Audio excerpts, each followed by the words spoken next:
Hello viewers, welcome to our channel. నేను మీ చరణ్ పరిమి. పిఠాపురం కొత్తగా రాజధాని కానుందా? చూస్తుంటే అలాగే కనిపిస్తుంది. పవన్ కళ్యాణ్ చేసే చర్యలన్నీ కూడా పిఠాపురాన్ని ఒక గొప్ప రాజధానిగా తీర్చిదిద్దే వైపు సాగుతూ ఉన్నాయి. అసలు పిఠాపురం రాజధాని ఏంటి? ఇలాంటి కొత్త ప్రతిపాదన ఎందుకు వస్తుంది? పవన్ కళ్యాణ్ ఏం చేయబోతున్నాడు? చంద్రబాబుకి దెబ్బేస్తున్నాడా? ఏం జరుగుతుందో తెలుసుకుందాం. పిఠాపురం పవన్ కళ్యాణ్ని ఎన్నో లక్షల మెజార్టీతో గెలిపించారు. పవన్ కళ్యాణ్ పిఠాపురంలో ఇప్పుడు తన సొంత ఇల్లు కూడా ఏర్పరచుకుంటున్నారు. ఇలాంటి సందర్భంలో పిఠాపురాన్ని డెవలప్ చేయాలని పవన్ కళ్యాణ్ గట్టిగా నిర్ణయించుకున్నారు. దాంతో పిఠాపురం అభివృద్ధి కోసం ఆయన కొన్ని ప్రణాళికలు రచించారు. చంద్రబాబు అమరావతి అభివృద్ధి కోసం రచిస్తుంటే ఆయన మాత్రం పిఠాపురాన్ని ఒక బలమైన పారిశ్రామిక రాజధానిగా చేయాలని నిర్ణయించుకున్నారు. అంటే ఇది పరిపాలనా రాజధాని కాదు, కానీ పారిశ్రామిక రాజధానిగా చేయాలనేది ఆయన ఉద్దేశం. ఒక ఇండస్ట్రియల్ కారిడార్గా ఇక్కడ నేను తయారు చేస్తాను అని ఆయన గతంలో కూడా అనేక స్పీచ్ల్లో చెప్పడం జరిగింది. ఆయన చెప్పినట్టుగానే ఈసారి ఆయన అలాంటి వైపు పారిశ్రామిక కారిడార్గా చేయడం కోసం ఆయన అటువైపు అడుగులు వేస్తున్నట్టుగా కనిపిస్తుంది. మరి పవన్ కళ్యాణ్ ఏం అడుగులు వేశాడు? ఏం పిఠాపురంకి తీసుకొస్తున్నాడు? పిఠాపురం దిశ మారిపోనుందా? ఆంధ్రప్రదేశ్ మొత్తానికి పిఠాపురమే ఒక ఉపాధికి హబ్గా కానుందా? చూస్తుంటే అలాగే కనిపిస్తుంది. పవన్ కళ్యాణ్ మొట్టమొదటిగా చేయబోతున్న ఒక బృహత్ కార్యం ఏంటంటే పిఠాపురంలో ఒక పెట్రోలియం సంస్థ రిఫైనరీని ఏర్పాటు చేయబోతున్నారు. దానికి సంబంధించి పవన్ కళ్యాణ్ ఎంతో కష్టపడి బీజేపీతో చర్చించి, బీజేపీ నాయకులతోటి, మోడీతోటి చర్చించి దీన్ని తీసుకొస్తున్నారు అని చెప్పేసి వార్తలు వస్తున్నాయి. మొన్న 4-5 రోజుల క్రితం చంద్రబాబు ఢిల్లీ వెళ్ళటం, మోడీని కలవటం, ఈ విషయం మీద ప్రతిపాదించడం జరిగింది. భారత్ పెట్రోలియం కార్పొరేషన్ లిమిటెడ్ ఏదైతే ఉందో ఆ సంస్థకు సంబంధించిన రిఫైనరీ అనేది ఇక్కడ పిఠాపురంలో ఏర్పాటు చేయాలన్న ప్రతిపాదన పెట్టినట్టుగా తెలుస్తుంది. నిజానికి ఈ ప్రతిపాదన, ఈ భారత్ పెట్రోలియం సంబంధించిన ఈ రిఫైనరీ అనేది గతంలో మచిలీపట్నానికి ఇవ్వాలి అని చెప్పేసి ఇంతకుముందు ప్రతిపాదన ఉంది. మచిలీపట్నానికి శాంక్షన్ కూడా చేస్తున్నారు అనే వార్తలు కూడా వచ్చాయి. ఇవన్నీ ఇలా జరుగుతూ ఉండగా సడన్గా పవన్ కళ్యాణ్ ఎంట్రీ ఇచ్చారు. ఆయన ఎంట్రీ ఇచ్చి దాని రూట్ అంతా మార్చేశారనమాట. ఎలాగైనా సరే పిఠాపురంకి తీసుకురావాలి, పిఠాపురం ప్రజలకు ఇచ్చిన వాగ్దానం నెరవేర్చుకోవాలి అని ఆయన చెప్పి భావించారు. దానికోసం చంద్రబాబును కూడా ఆయన ఇన్ఫ్లుయెన్స్ చేయడం జరిగింది. సో అక్కడ ప్రతిపాదన అయితే పెట్టారు. దీనికి ఆల్రెడీ పోటీగా గుజరాత్, ఉత్తరప్రదేశ్, అలాగే పశ్చిమ బెంగాల్, ఇట్లా 3 స్టేట్లు పోటీ పడ్డాయి అది మహారాష్ట్రానికే కావాలి అని.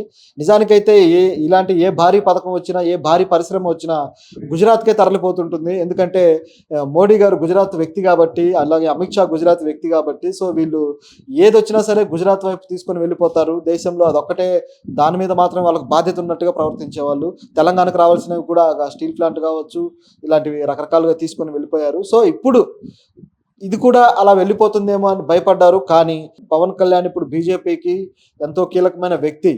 మోడీ ఆల్రెడీ బహిరంగ సభల్లోనే పవన్ కేవలం పవన్ కాదు, ఆయన ఒక తుఫాన్ అని చెప్పడం జరిగింది. సో ఆయనకి ఇవ్వాల్సిన ప్రాధాన్యత ఇస్తున్నారు. ఇప్పుడు ఆయన మోడీ గవర్నమెంట్ నిలబడిందంటే కూడా అది పవన్ కళ్యాణ్ వల్ల పుణ్యమే.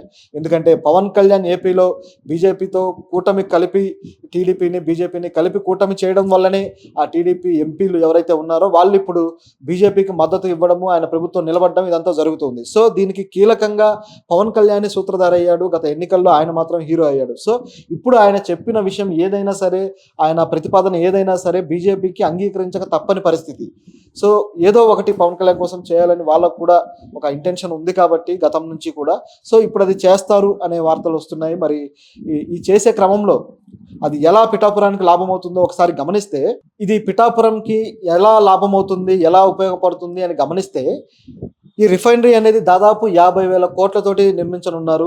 దాదాపు 12,000 ఎకరాలు ఆల్రెడీ పిఠాపురం సంబంధించి, పిఠాపురం సరౌండింగ్స్లో గతంలోనే 2004లోనే ప్రధానమంత్రి మన్మోహన్ సింగ్ ఆధ్వర్యంలో ఒక 12,000 ఎకరాలు రైతుల నుంచి సేకరించడం జరిగింది.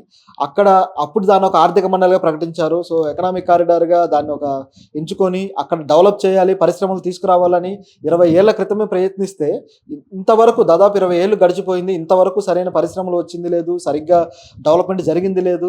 ఏవో చిన్న తరహా పరిశ్రమలు కొన్ని వచ్చాయి, కానీ అవి ఎక్కువ రోజులు నడవలేదు. ఆ తర్వాత మళ్ళీ అవి ఆగిపోవడం జరిగింది. ఇలాంటి పరిస్థితుల్లో ఒక డెవలప్మెంట్ 20 ఏళ్ల క్రితం మొదలై ఇప్పటిదాకా కాలేదు అనే ఒక అసంతృప్తి పిఠాపురం వాసుల్లో ఉంది, ఆ చుట్టుపక్కల వాసుల్లో ఉంది. ఎందుకంటే ఆల్రెడీ స్టేట్లో నిరుద్యోగం విపరీతంగా పెరుగుతుంది. ఇలా ఒక ప్రైవేట్ సెక్టర్ వచ్చినప్పుడు డెవలప్మెంట్ జరిగితే అభివృద్ధి అవకాశాలు పెరుగుతాయి, అలాగే ఉపాధి అవకాశాలు పెరుగుతాయి. ఈ ఉపాధి అవకాశాలు పెరగడం వల్ల ఆ చుట్టుపక్కల అందరికీ కూడా ఒక ఉపాధి దొరికి రాష్ట్రం నుంచి వేరే రాష్ట్రాలకు వెళ్లాల్సిన దుస్థితి రాకుండా ఉంటుంది. సో ఇలాంటి ఆలోచన చేశారు పవన్ కళ్యాణ్. ఇప్పుడు ఆ 12,000 ఎకరాలు అక్కడ నిరుపయోగంగా ఉన్నాయి. ఆ నిరుపయోగంగా ఉన్న వాటిని ఉపయోగించాలి అని పవన్ కళ్యాణ్ ఆలోచించారు. దాదాపు 12 మెట్రిక్ టన్నుల కెపాసిటీ కలిగిన రిఫైనరీని తీసుకొస్తున్నారు భారత్ పెట్రోలియం వాళ్ళు. సో దాన్ని అక్కడ ఏర్పాటు చేస్తే ప్రజలకు కేవలం ఆ సంస్థే కాకుండా దాన్ని ఆధారిత చిన్న తరహా పరిశ్రమలు కూడా అనేకం వస్తాయి. ఒక పెట్రోలియం సంస్థ వస్తే దాని ఆధారితంగా అనేక చిన్న తరహా పరిశ్రమలు వస్తాయి. అందులో కూడా ఉపాధి దొరుకుతుంది. సో ఇలాంటి ఏర్పాటు చేస్తున్నారు. ఇది కాకుండా పవన్ కళ్యాణ్ మరిన్ని సంస్థలు, మరిన్ని పరిశ్రమలు తీసుకురావాలనే ఆలోచన కూడా ఆయన చేస్తున్నారు. అయితే పిఠాపురంకి ఇది ఎందుకు ఇవ్వాలి, బందర్ నుంచి ఎందుకు దీన్ని తీసేయాలనే ప్రశ్న కూడా కొన్ని వర్గాల నుంచి వస్తుంది. నిజానికి పిఠాపురం కూడా దీనికి అర్హత కలిగిన ప్రదేశమే. ఎందుకంటే గతంలో ఇక్కడ పెట్రోలియం ఉత్పత్తుల కోసమే దీన్ని 12,000 ఎకరాలని సేకరించడం, ఆర్థిక మండలిగా ప్రకటించడం జరిగింది అని చెప్పేసి ఒక వాదన ఉందన్నమాట. పెట్రోలియం ఉత్పత్తుల కోసం దీన్ని ఏర్పాటు చేసినా ఎలాంటి పెట్రోలియం ఉత్పత్తులు కానీ సంస్థలు కానీ రాలేదు. సో ఇప్పుడు అలాంటి అవకాశం వచ్చింది.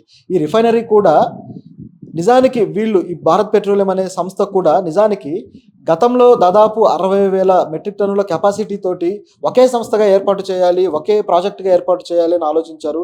అది కూడా మహారాష్ట్ర, ఉత్తరప్రదేశ్ ప్రాంతాల్లో ఏర్పాటు చేయాలని చెప్పేసి నిర్ణయించుకున్నారు. కానీ అలా అంత భారీ సంస్థను ఏర్పాటు చేస్తే పర్యావరణానికి చాలా హాని జరిగే అవకాశం ఉంది.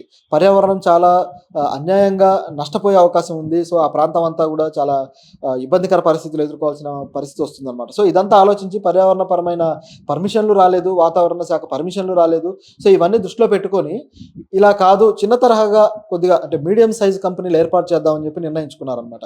అలా నిర్ణయించుకున్న తర్వాత అప్పుడు ఈ ప్రతిపాదన వచ్చింది. ఒక 4-5 ఇలా విభాగం చేసేసి అలా ఒక 4 ప్రాంతాల్లో 4 స్టేట్లలో దీన్ని ఏర్పాటు చేద్దాము ఈ రిఫైనరీలు అని ఆలోచించారు ఆ సంస్థ వాళ్ళు.